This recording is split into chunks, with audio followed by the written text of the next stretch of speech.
Hello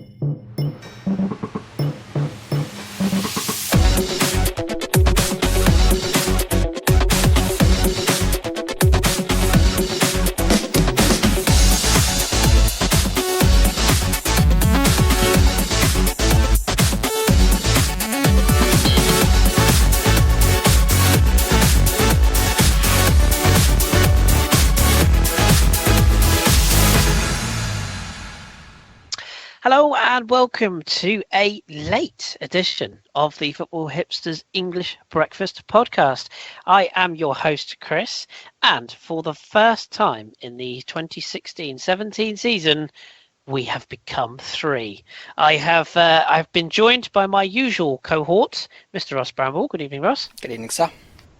Welcome back to you.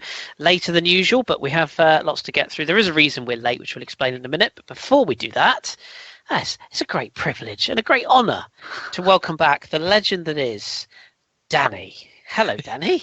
You're only saying that because it's ridiculous. Of course. We just drag you on because we've got nothing better to do and you're free, that's all. Yeah, I do speak to you on WhatsApp on a virtually daily basis. So it's not like I've been anywhere. We have done podcasts and radio shows and all this other stuff together. So it's not like we've had a bit of falling out. Yeah, well, you're in the same group as well. And we had a chit-chat last night for half hour trying to get this to work. We've genuinely had listeners ask where you are. Probably owe the money. At least 3 listeners in 12 months. So, I mean, I'm sure everyone will be delighted to hear your bustling tones once again on this parish. So, welcome back. Thank you very much. Anyway, enough of the backslapping. Let's talk football, shall we? Because that's what we're here for. So we're recording late. We're recording on a Monday. Hopefully you'll get this late on a Monday. But wherever you are, apologies for being late. Schedules got in the way yesterday, as well as internet issues and all sorts of stuff. But we also had the excuse that there was a game played tonight. And it's there. I'm going to start. Let's work backwards. Swansea are beaten again, unfortunately. This time at Stoke. 3-1 was the final score. Even Wilfred Bonney scored not once but twice. Ross, what did you make of this? And what more specifically did you make of Stoke's turnaround in recent weeks? It doesn't shock me. I think for the past couple of weeks we've been talking about Stoke and West Ham as teams that just needed one result to start turning things around because they are both very good squads, very good teams with good Premier League managers. So it doesn't overly surprise me to see them do as much damage as they did to Swansea tonight. I have to confess I didn't see the game. As I mentioned on the Satchel last week, my internet is awful in the evenings, so Premier League games on Monday nights aren't really for me. But I did follow along on the old the live feed.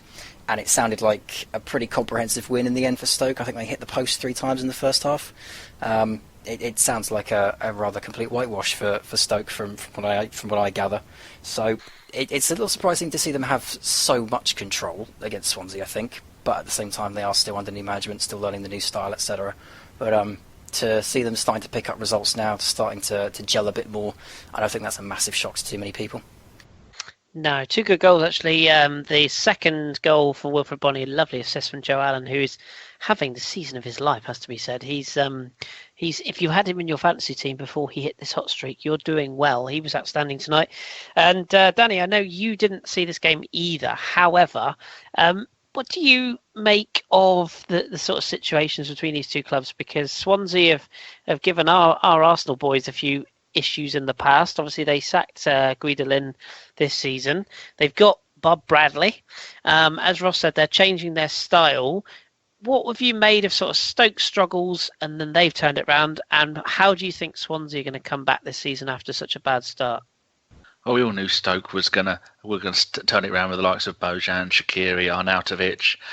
Stoke's main problem is their goalkeeper because they don't have one, do they? They've got 40-year-old Irish bloke. What's his name? Shay Given. They got Lee Grant in goal at the moment. Lee Grant is on loan from Derby County.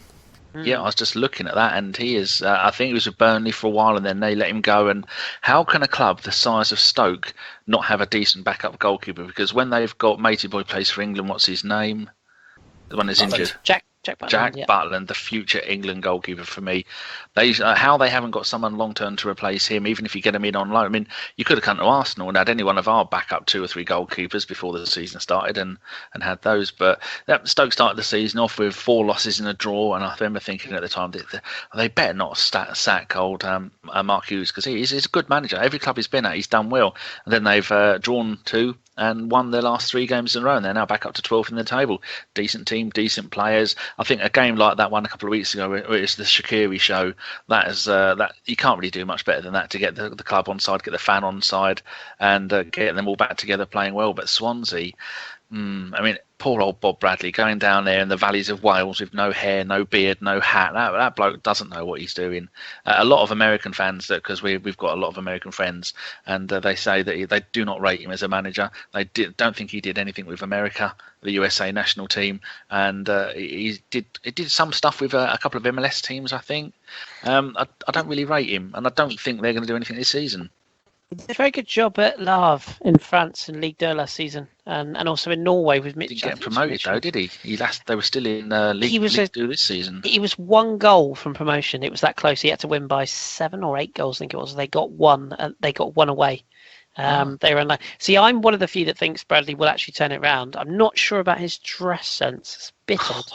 But he does look a bit of a wrong 'un, but he doesn't fit in well. He sticks out too much. Is he maybe a case then, judging by that reaction, is he maybe a case then of a good coach that can't be a good manager? Because there's a long list of good coaches that can't be good managers, and I'm thinking of John Carver at Newcastle. I'm thinking Steve of McLaren. Yeah. I'm thinking of the guy that replaced Mick McCarthy when he left the Wolves.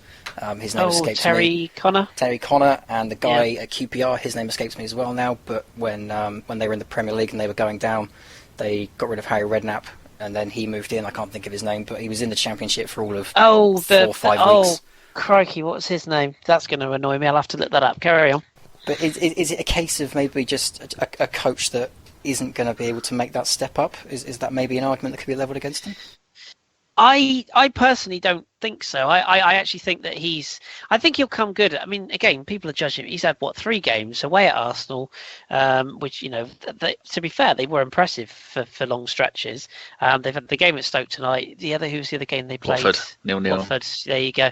I think it'll take time. I mean, he's changing a whole thing round. He hasn't had a window yet where he'll bring in his own players. Chris Ramsey, by the way, is the guy you're thinking of, QPR. You've just put that in the chat. Thank you. Great minds. I think Bradley will come good, and I hope he does, because, like you said, Danny, we've got a lot of American listeners, a lot of American people who follow football and soccer over there, and I think he'll be all right. Is he, as you say, is he just a good coach and not a good manager? I don't know. I think he'll be okay. I think his coaching will come across. You won't get time in the Premier League, will you? I am more in your camp. Yeah. Yeah, I am in more your camp, Chris, on Bob Bradley. But it's interesting to hear American opinions on Bob Bradley. So it's always a good question to ask with these kind of managers: are they good coaches or are they good managers? Yeah, agreed. More on managers in a second. Don't worry, Man United fans, we're coming to you soon. But before we do, this is a bit of a random one, but because we got Danny on as well, it's just a case of we're going to lump the big 4, as they're going to be called for a minute, together as one.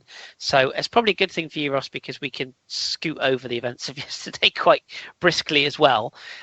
So if you look at the results from the weekend, then West Brom 0, Man City 3, Arsenal, yes. 4. Sunderland, 4, you're absolutely right. I do apologise. Late goal wasn't there. My bad. Sunderland also shipping 4 to Arsenal, a 4-1 victory there for the Gunners. Southampton 0, Chelsea 2. We'll go over that one. And Liverpool winning 4-2 in a crazy game at Selhurst Park. So we're going to rope all 4 of those fixtures in together. Ross, let's start with you. Who is impressing you most out of those 4 clubs, and why? Oh, from the weekend or from the season? Both. Okay, from the weekend, Chelsea. They are the best team I've seen so far this season. Absolutely fantastic from minute 1 against Southampton. Across the season, Arsenal. And I say that knowing that Man City are 3 or 4 games away from kicking into another 10-game undefeated streak like they did at the start of the season. But I personally thought that West Brom were a little unlucky in the second half to concede as many as they did. I actually thought West Brom could have nicked 1, and then you never know. I think 4 is hugely flattering to them, but Arsenal have been consistently good outside of the first game, and even though they lost that first game to Liverpool, they still scored 3 goals. And we've mentioned this before about Liverpool, is that on that opening game, they weren't fantastic. They still managed to win, but by virtue of the fact they just have so many good attacking players and they just go gung-ho, they still conceded 3. So I'm still in the camp at the moment that Arsenal have been the best of the quote-unquote Big Four so far this season. Interesting. And we should, of course, point out the West Brom fans who made it quite fun at the weekend, who were singing, "We've got the ball, we've lost the ball, we've got the ball, we've lost the ball" at different intervals throughout the week. That was quite amusing. I did enjoy that. Danny, similar question to you. Who's the biggest kind of threat to this title at the moment, and who's the team you think are likely to go on the biggest run? Because Ross has said, obviously, Arsenal have been impressive. We've seen a lot of them. Chelsea, I thought, were outstanding last week. And ever since, funny enough, they lost Arsenal, they have been brilliant with this new 3-5-2 formation with Conte getting in there. Man City, we know, yes, they've had their troubles recently, but we know they're good enough. And Liverpool seem to be, you score 4, we'll score 5. So is there one team that you've looked at and thought, yeah, they could be my potential winners? Sadly, don't want to jinx it, Arsenal. Superb. I think they've got the best defence in the league. Not necessarily conceded the least amount of goals, because that's Spurs, but I think we have got the best defence when they're all playing on form, and we've got backup in every single position, which is good. We've got a fantastic midfield and a fantastic forward line, and now Giroud's coming back into fitness and playing the game, and came on as a sub and scored 2 goals. You would logically think it's going to be Man City because they've just got absolutely everything, but they are going to rue getting rid of Joe Hart, because that clown they have got in goal, Brava, whichever one it is. Which one is it? Bravo or Bravo? Bravo. Well, ironically, not Bravo, but yeah. Yes. So I don't rate him. I didn't rate him. Anybody, I could go and play in goal in La Liga and be world class. Sorry, Tom, but it's true. You don't have to be a decent goalkeeper. I mean, everyone look at. I used to wonder why the Victor Valdez. I used to wonder why he didn't play for Spain more often. And then you see when he was at Man United, and then he was shipped out to Belgium on loan, and now he's actually not doing too bad at Middlesbrough. But when Company comes back and the half hour of per month that he gets to play, he just got turned inside out. I don't rate him. Liverpool, as you said, they have no idea how to defend. That game against Crystal Palace was like you said, you score, we score, headers and bad crosses, and defenders not knowing which way is left and which way is right. Chelsea, though, they've now won 4 games in a row. They've got all their players seem to be playing on form. The manager has changed it to, after we whooped them, Arsenal whooped them, they changed it to a back 3, and now that back 3, they're playing very Italian-looking football, where it's quite composed, quite defensive, and I think that even might start a trend of playing 3 at the back. Because I know when Arsene Wenger took over at Arsenal, we were actually playing 3 at the back. Yeah, was it Adams, Bolden, Kieran as a 3, wasn't it? I think it was. Yeah. Oh, yeah. And. So you'd have to be some kind of mathematical genius to work out who's going to do it, because the only run of decent form anyone's had is Man City. They won their first 10, then fell apart. Arsenal won 7 in a row, and then are unlucky to get a draw. So I suppose you look at Arsenal's form in the Premier League as the best out of all of them, but you can't beat a team like Liverpool when they're going to come and they just don't care. They're just throwing everything at you. They've scored the most number of goals, the same as Man City. And it's going to be a really interesting season. And then Spurs are going to get Harry Kane back, and then they're only 2-3 points behind the top 4 teams. And Everton with Lukaku on form, and they're brilliant defence as well. It's going to turn out to be a fantastic season. It's going to be even better if my prediction of us winning it might come true. But yeah, jinxing now we go down. Yeah, we're gonna touch on Arsenal's opponents a bit more in a second. We seem to be doing that every week, but just before we do, and we will touch on Everton and Spurs in a second as well. But Ross, I just want to ask you about Sergio Aguero. Interesting comments from Pep Guardiola in the week, quite public comments as well, that he felt Aguero could be a better player, that he could offer more. Some comments that didn't go down particularly brilliantly with both the player and seemingly some of the fans were a little bit, you've alienated Joe Hart. Are you now trying to do the same? I saw some tabloids even saying that this could be sort of the end of Aguero. And he comes back and does what he did against West Brom. I mean, he's working harder, but I mean, those 2 finishes. I mean, is there a better finisher in the modern game, or particularly in the Premier League? In the Premier League, I don't think so. No. Worldwide, then you could be looking at your Lionel Messi's, your Lewandowski's, your Suarez's, etc.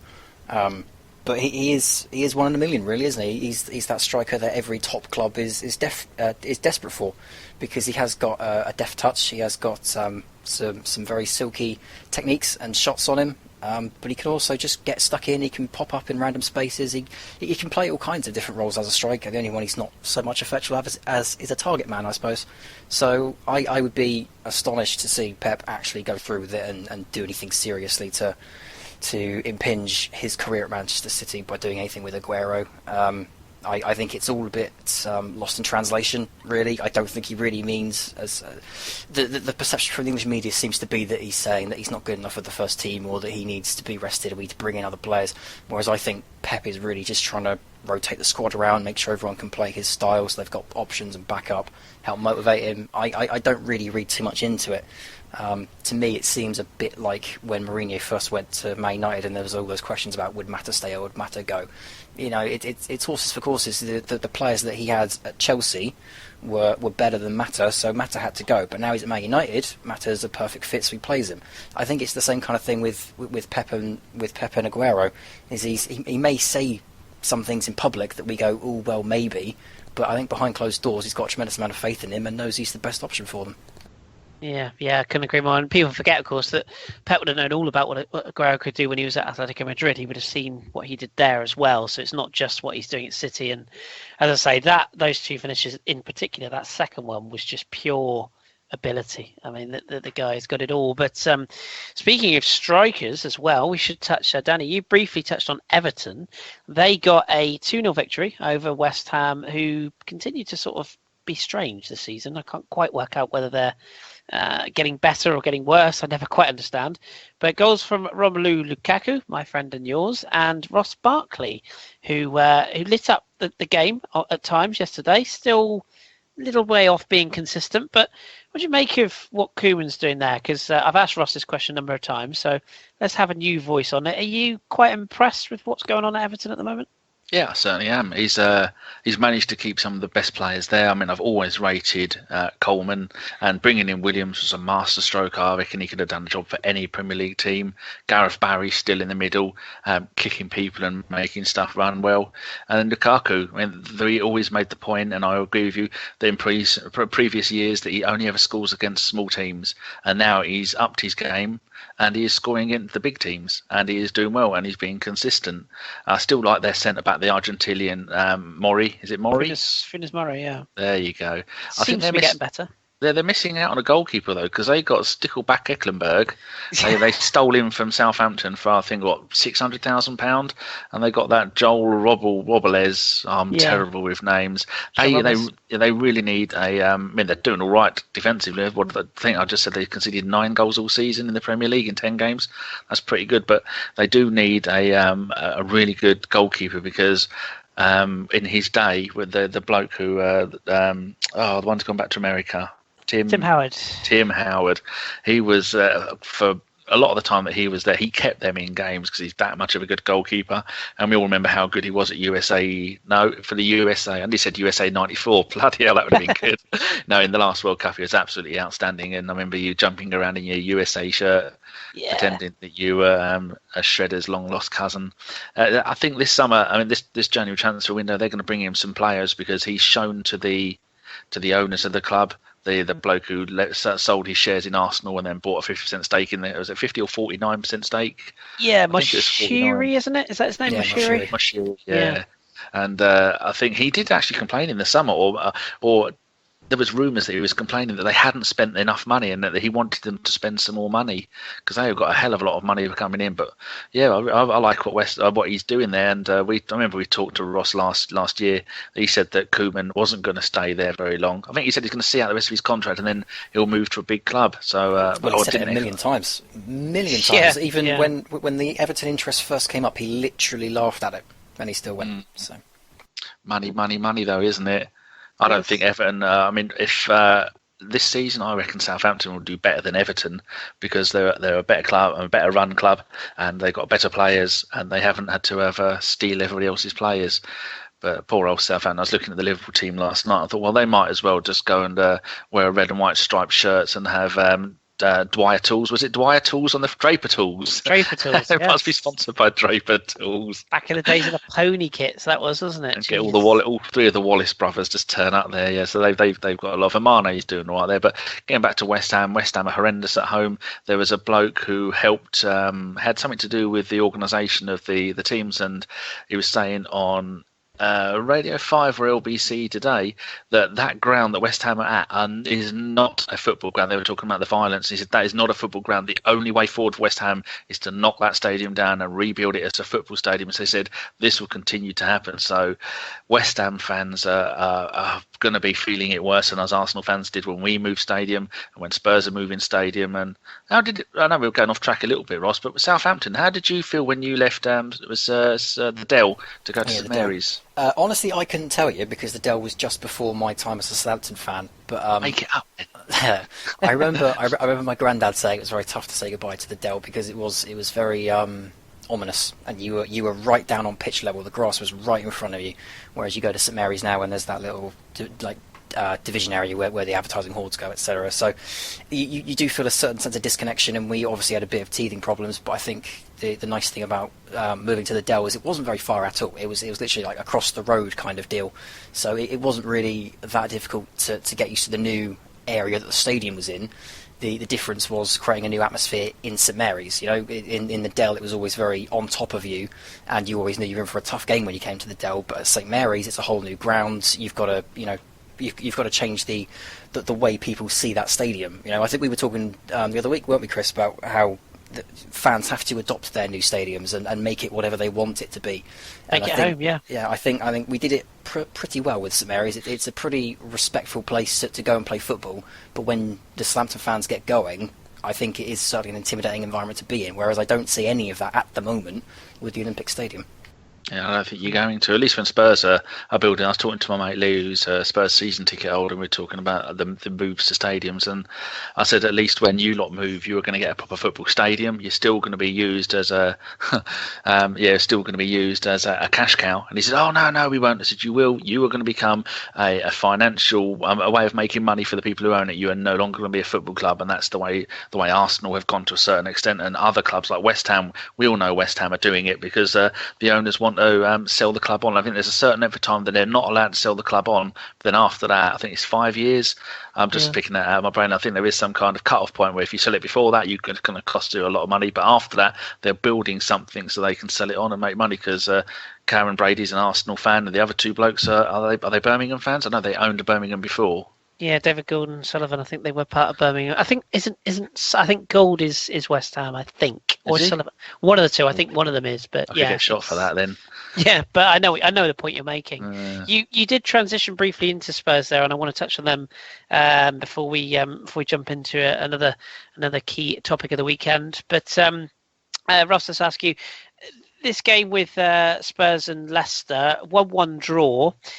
Spurs unbeaten. I think it's fair to say they're not playing at full pace right now. Without sort of Harry Kane, they do look a little bit sort of, I wouldn't say completely ineffectual up front. I think Jansen's still finding his way.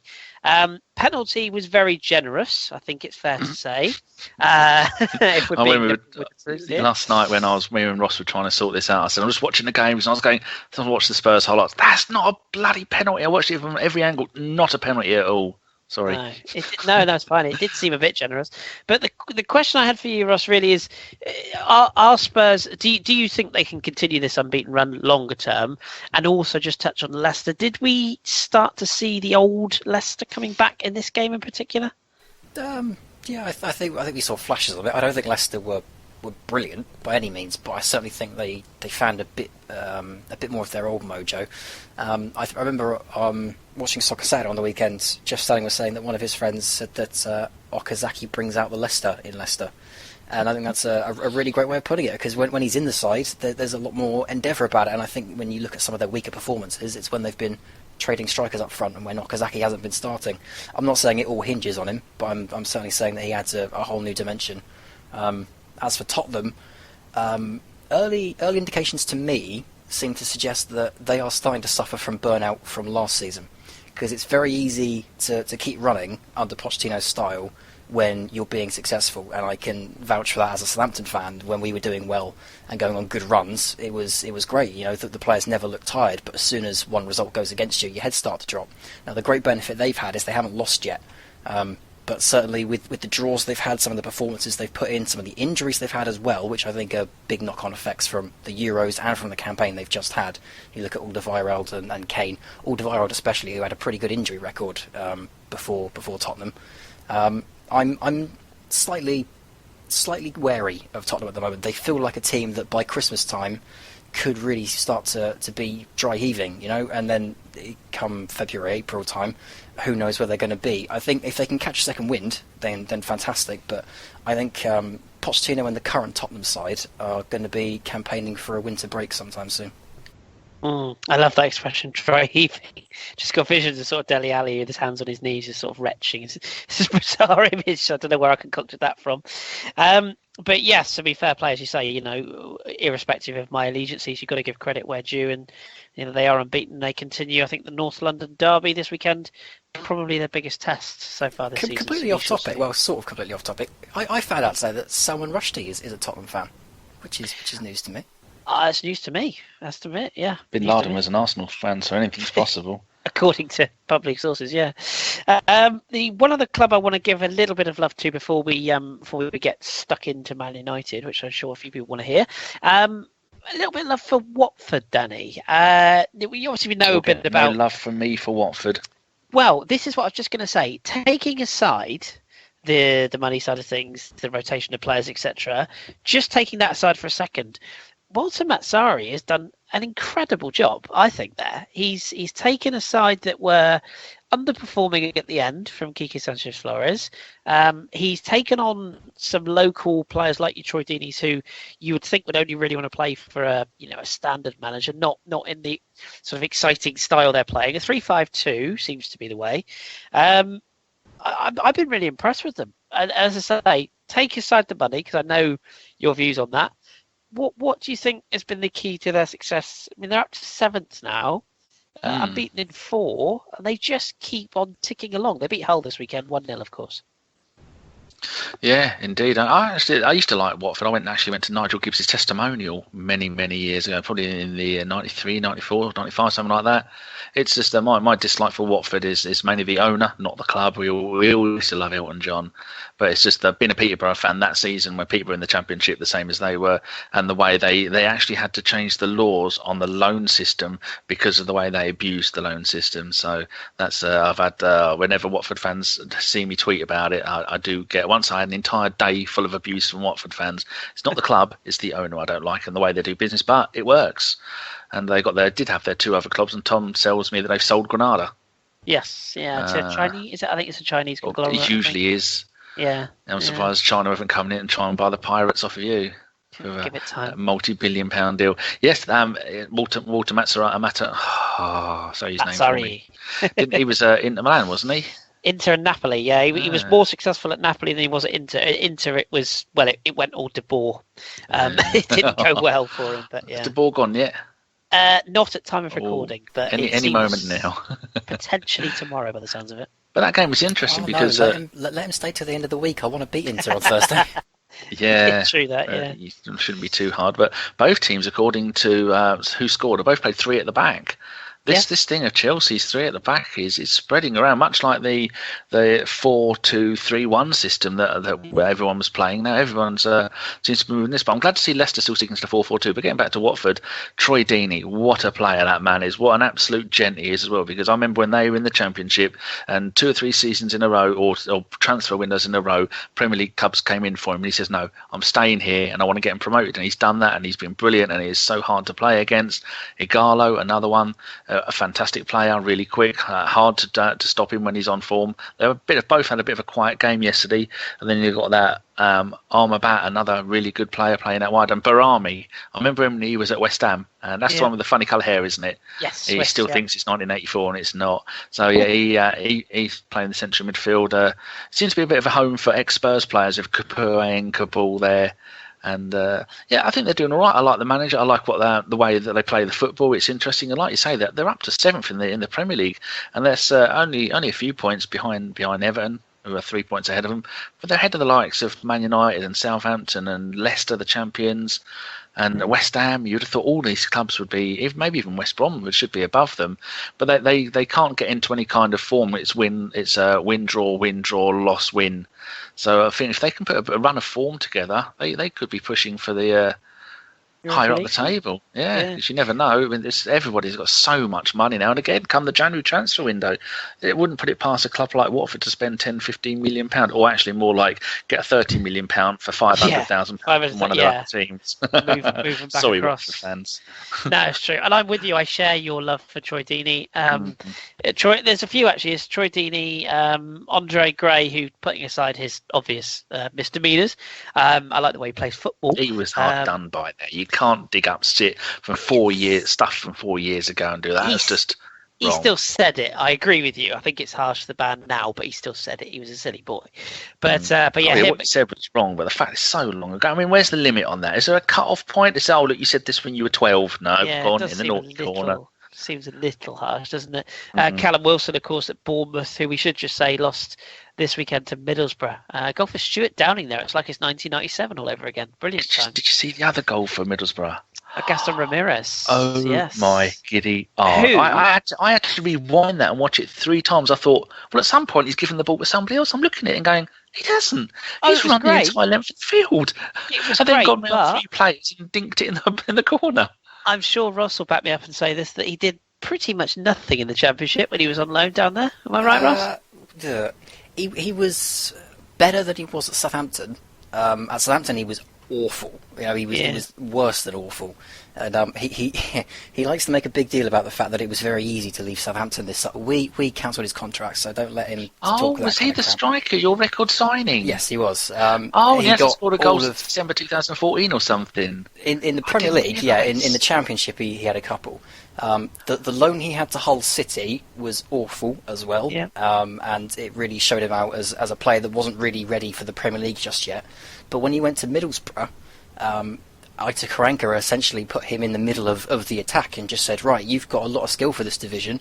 We're going to work around you. We know you're better than you've been in the Premier League so far, so let's show it.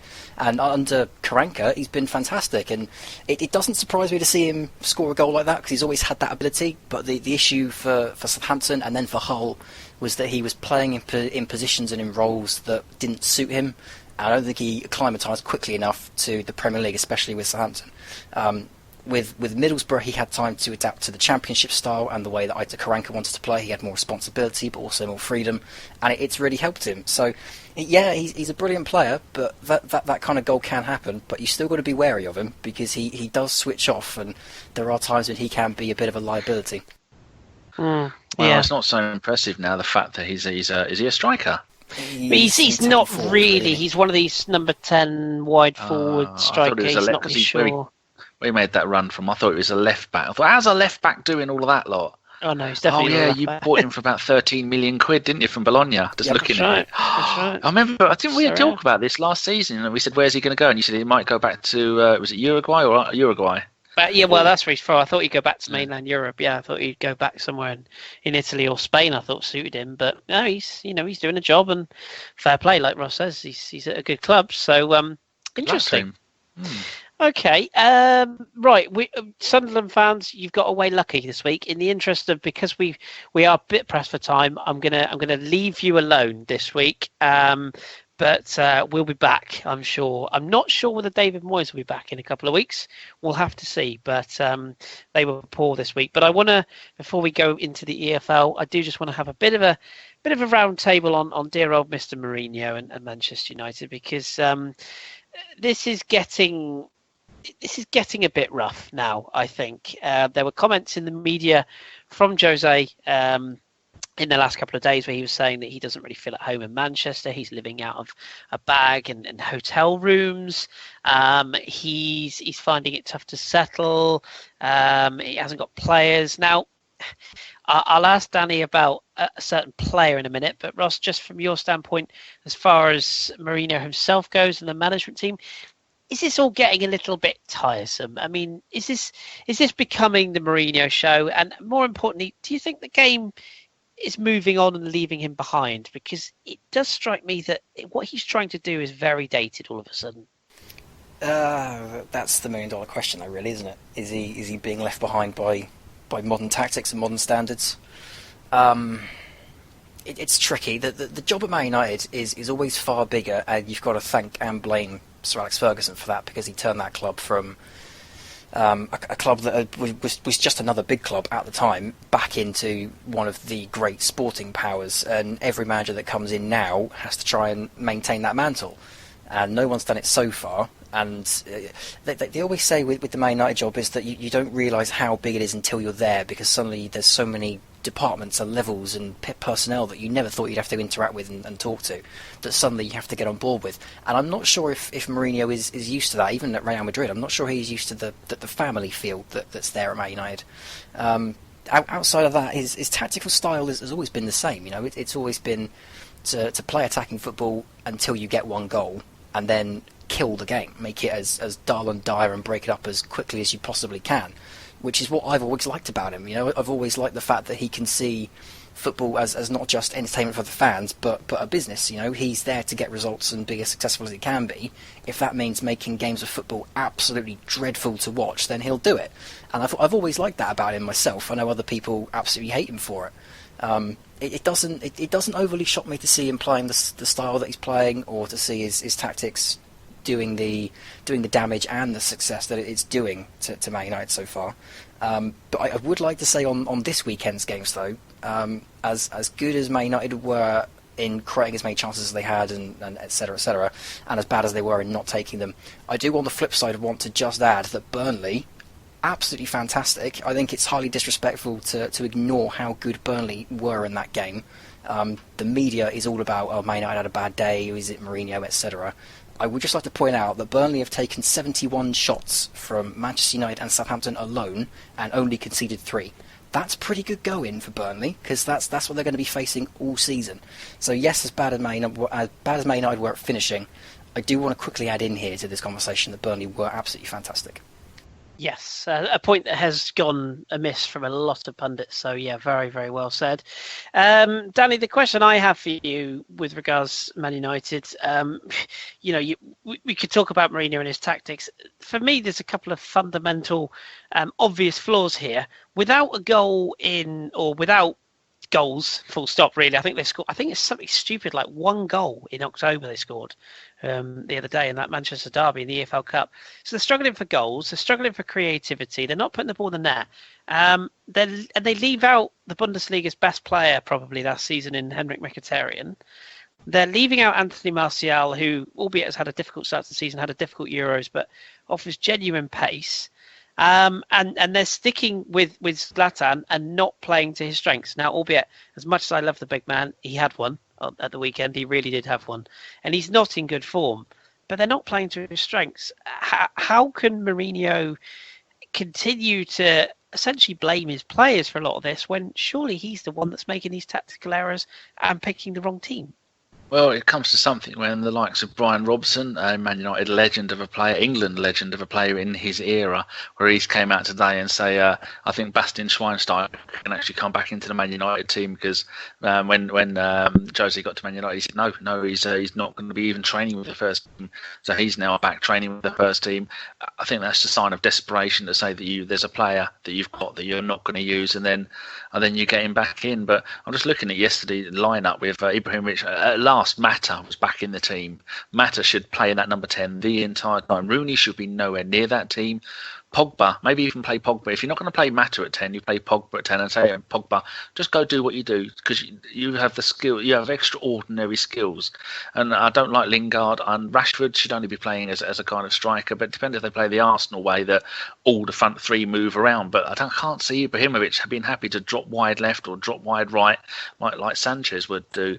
So maybe it's time to drop Ibrahimovic, probably play Rashford up front, play Martial wide left, either Pogba or Mata playing in the 10. And then it's just, some of the goals that De Gea is letting in is just ridiculous. It's like they've got no confidence in any of the stuff. I mean, they could, if anything they're doing, they could do worse than bringing Carrick in. Carrick hasn't got the legs that he's used to got, but they need a Rio Ferdinand, a Michael Carrick kind of figure to stand in the middle of the park and go, oi, you do this, you do that. You don't have to be the quickest player in the world to do that kind of position. And that's what a lot of the fans are calling out for. I was listening to Kelly Cates and Ian Wright at the weekend, and I think there was a Man United fan on there saying, a woman I think it was, saying that Carrick should be playing in that team. I mean, Shaw's come back, another ex-Southampton player, and he hasn't really done much. But the thing that amazed me, I think I'm going to be attacked by a cat. Oh, I am. Just looking at the number of chances. Man United, 37 total shots.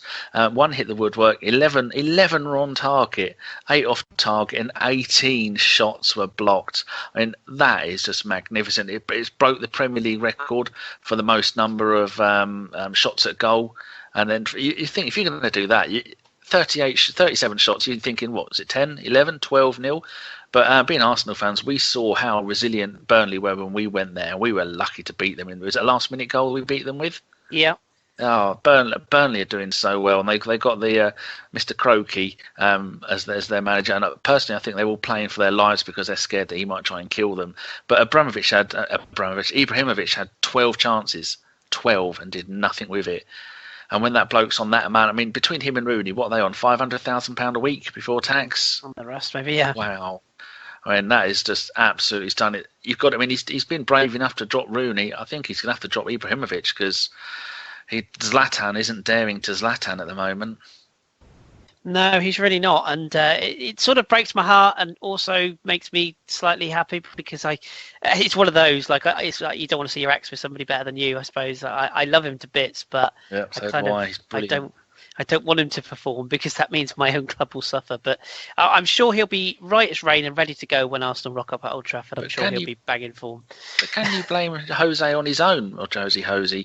Because when you had Di Maria go there, did absolutely nothing. You've had so many players go in there and do nothing in the last 2 or 3 seasons under, 4 managers? You've had, we're not going to list all the managers. Moyes, I think with Di Maria, though, Di Maria, I think he was a lot off the pitch when he was burgled, and he never really settled in Manchester. I don't think, and I wrote a blog about this a while ago. Actually, Di Maria was played in I think something like 14 different positions, different roles by Van Gaal. I mean, there's no consistency there. But no, I mean, what's the consensus of opinion then? What do they do to sort this out? Do they just go back to basics and say and play people in their proper position? I mean, I don't really care. I think it's an interesting thing. Like Ross was saying, I remember when Ferguson took over, he come down from Aberdeen, and they were a joke of a club, and you thought, and they're never going to see the day where anyone is going to get anywhere near Liverpool, and then over the years those two teams swapped around, so it's quite strange. I mean, for real Man United fans that have been Man United fans for the whole of their life, and their grandparents and their fathers and mothers,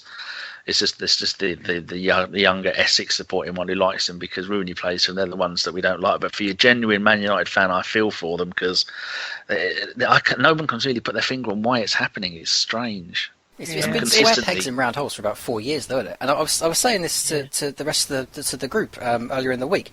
I said, this is season 4, season 5 after Sir Alex Ferguson, and every single season we've said they've disappointed, they're going backward, they need a new manager, they need a new this, they need a new that. They've changed the managers, they've changed the players, they've changed the staff, they've changed everything, and they're still underperforming, and it's still going wrong. Are we now getting to a point where we need to stop asking whether Man United are going forward, or whether they should be challenging for the top 4? Are we settling into a period 4 or 5 years on from Sir Alex Ferguson where we just have to say that Man United are in that Liverpool lull from 20, 30 years ago? That's the point I was exactly thinking of. Are we now getting to a stage where we just have to kind of admit that Man United aren't what they were and just let them get on with it? If they finish 8th, we shouldn't be going, oh my God, Man United finished 8th. We should be thinking, cool, Man United finished 8th and Everton 7th and Tottenham 4th, or whatever it is. Maybe it's just time that we stop putting the highlight on them and just move on to the teams that are doing bigger and better.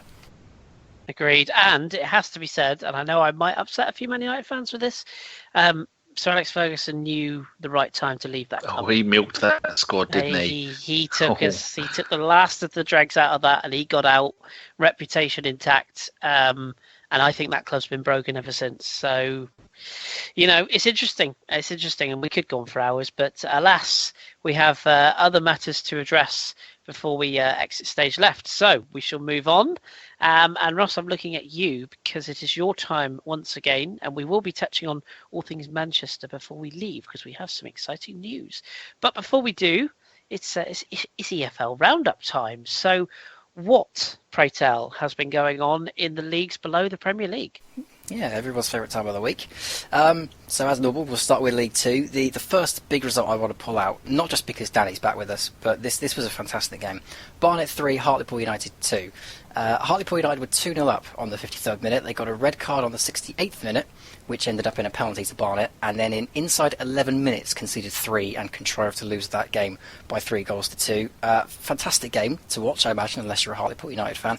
But it's an alarming trend with Hartlepool. They seem to be throwing leads away recently, and it's very, very troubling for them because they are not a team that is stable in that division. So that's a very, very bad result for them.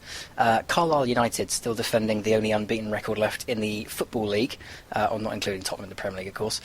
They went and beat Crawley Town 3-1 this week. That keeps them up in second, which is just the most incredible thing if you think of where they were when Keith Carl first went into Carlisle to now seeing them all the way up in second. It's absolutely fantastic achievement.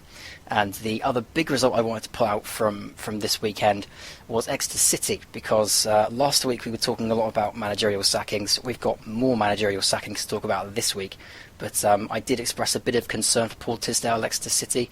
He's been there for, I think it's now 10, 12 years, something in and around that. And he's been quite consistent with them across League 1 and League 2. He's kept them quite stable, but he's had a very, very rocky start to life back in League 2 this season.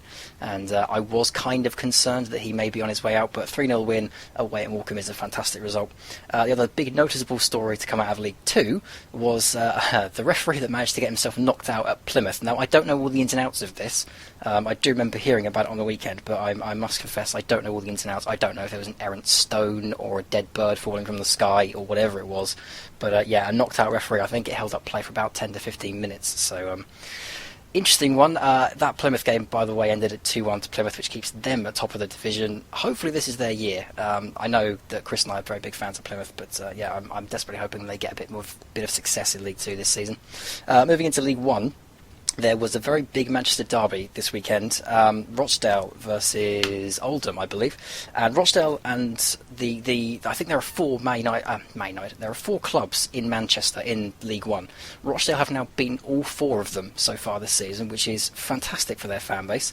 They ended up with a 1-0 result over Oldham on the weekend.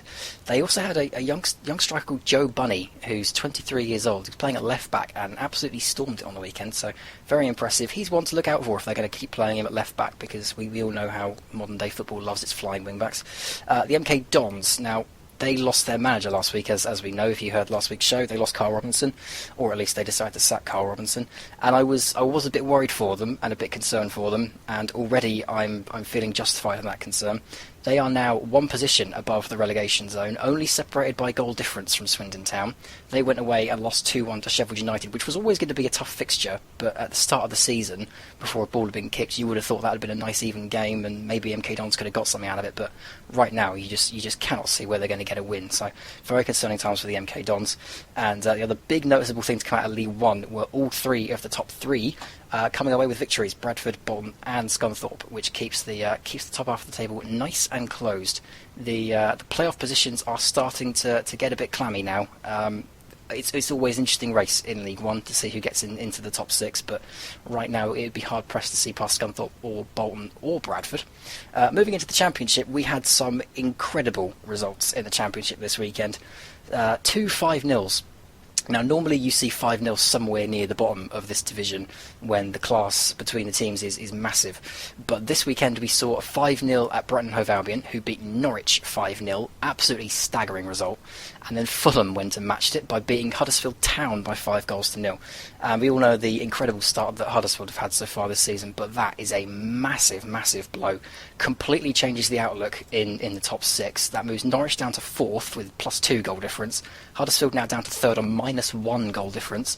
Brighton up the second on +14, and then Newcastle at the top with +20, who also got a nice win over Preston on the weekend. So the race for the top 6 has been completely blown open by those results, and goal difference always plays a big part in the Championship as well. So massive blow, especially to Norwich, who have been on a bit of a rocky form lately. 2 losses and a draw in their last 3.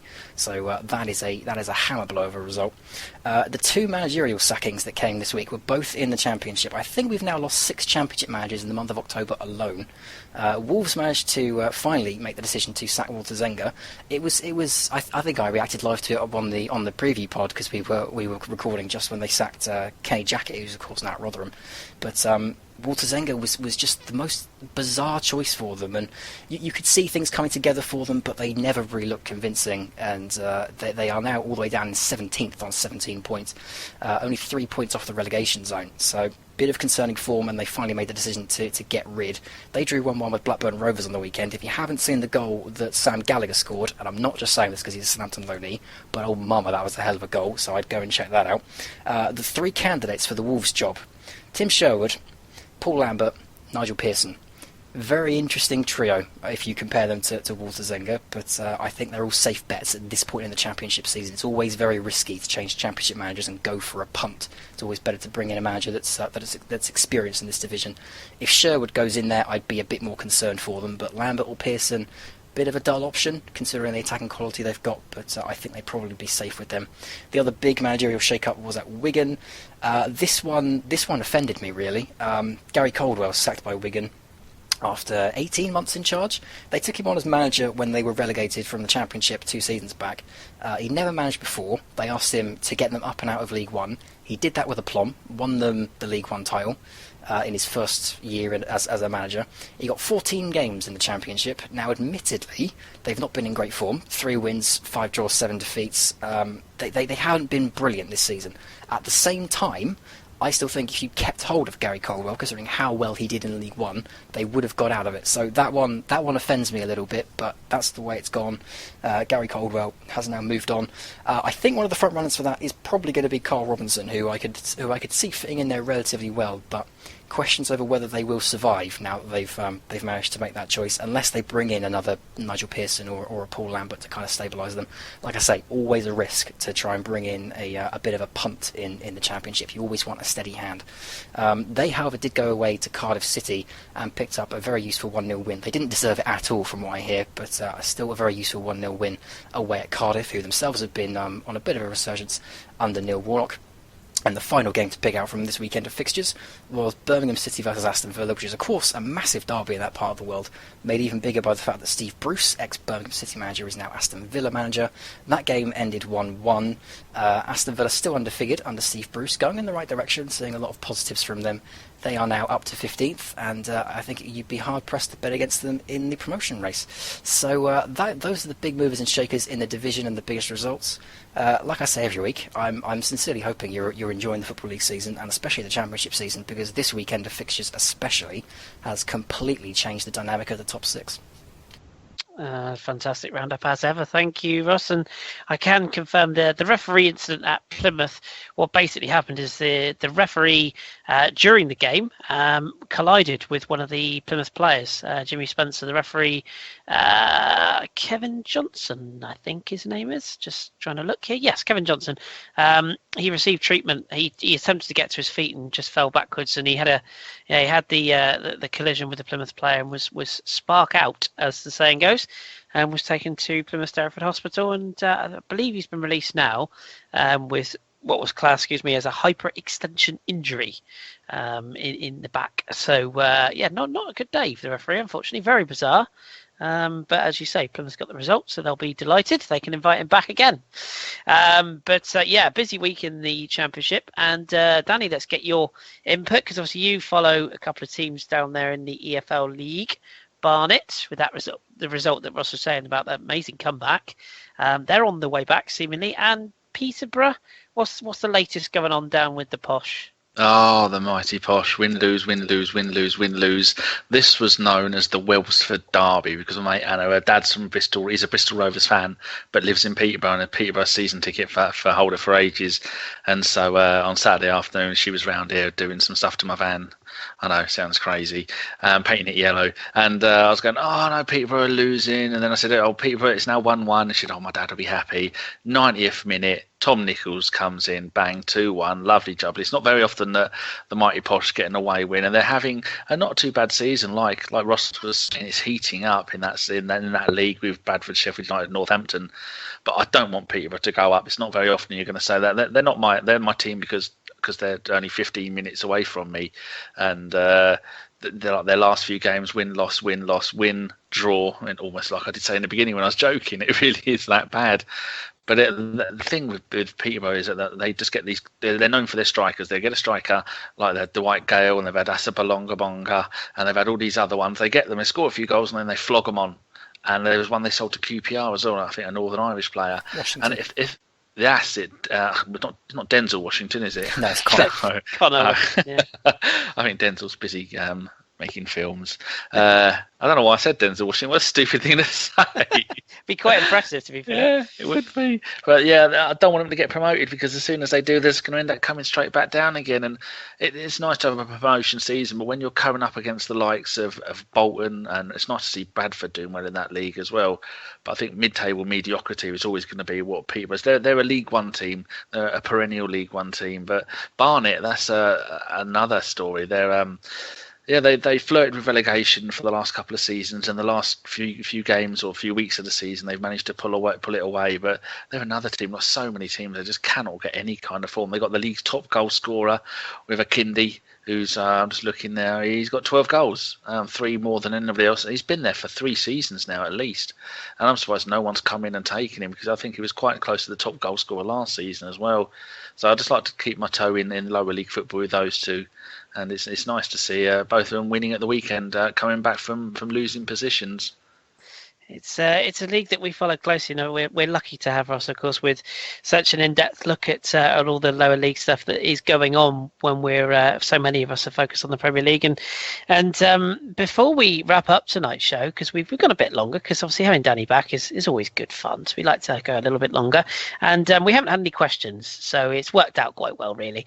But before we do leave tonight, as you say, we're lucky to have Ross, and Ross, your work has been. It's been picked up, shall we say, by somebody else. And Danny is going to mention a couple of things that make him laugh this week. But before we do that, let's get some serious news. You're going to be appearing on a UK-based radio station. So do you want to tell people a little bit about that, how that came about and where they can listen to you and when? I have no idea how it came about, so don't ask me. Yeah, for some reason, someone enjoys what I do with this EFL roundup, and it's a radio station called Key 103 in Manchester. It's a pretty big radio station as radio stations go. I live in Southampton and I'd heard of them, so when Kris first told me they got in touch with us, I was kind of starry-eyed for a second. I was like, why? So no, I can't explain where it's come from, but yes, I will be covering the 5 EFL Manchester clubs, who, if I can remember them from memory, are Wigan in the Championship, and then in League One, it's Rochdale, Bolton, Oldham, and Bury. So I have been swanning up all week, getting ready for tomorrow evening, where I'll be talking all things Manchester EFL. But yeah, don't ask me to explain where it's come from because I have no idea.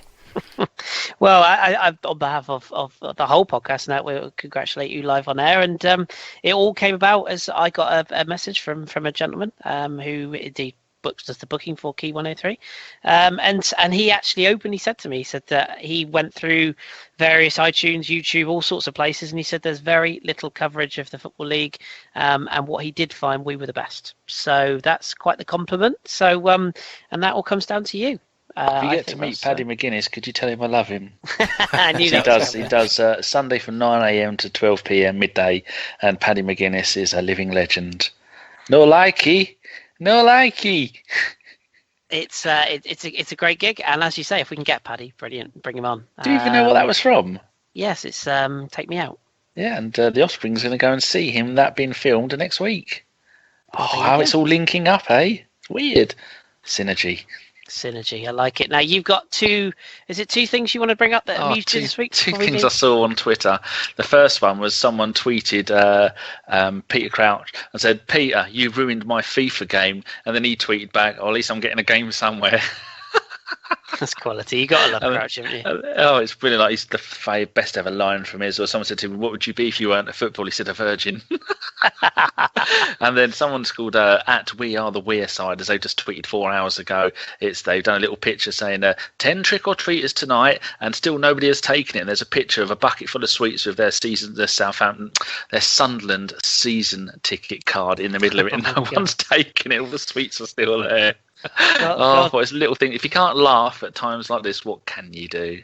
God bless the Mackhams. They are certainly being put through at the moment, and it seems that their fans care more than their players after what I witnessed on Saturday. But they're all going along with it. They're all having a laugh about it because they know they're doing. If you listen quietly in the early hours of the morning, you can hear Barry Glendenning having a little sob into his pint. God bless Barry. Poor old Barry. If you're listening, Barry, you're always welcome to come and chat to us. Imagine if he came on here. Well, we're moving in good circles right now, Danny. So you never know. You just never know. Right. Okay. Well, we will leave it there. Thank you for coming back, Danny. I'm sure the listeners will have enjoyed hearing your dulcet tones back on these airwaves. And if you ever get bored and you want to come back on again, then please do, because I'm sure we'll have a public outcry to have you back now. So. I'm sure we'll have you back on. We're planning to do a Christmas special, so I'm sure we can drag you on for that. Not yet, I should stress. It's only Santa live. Yeah, we could do that if you really wanted to. It's only October the 31st, so happy Halloween to everybody.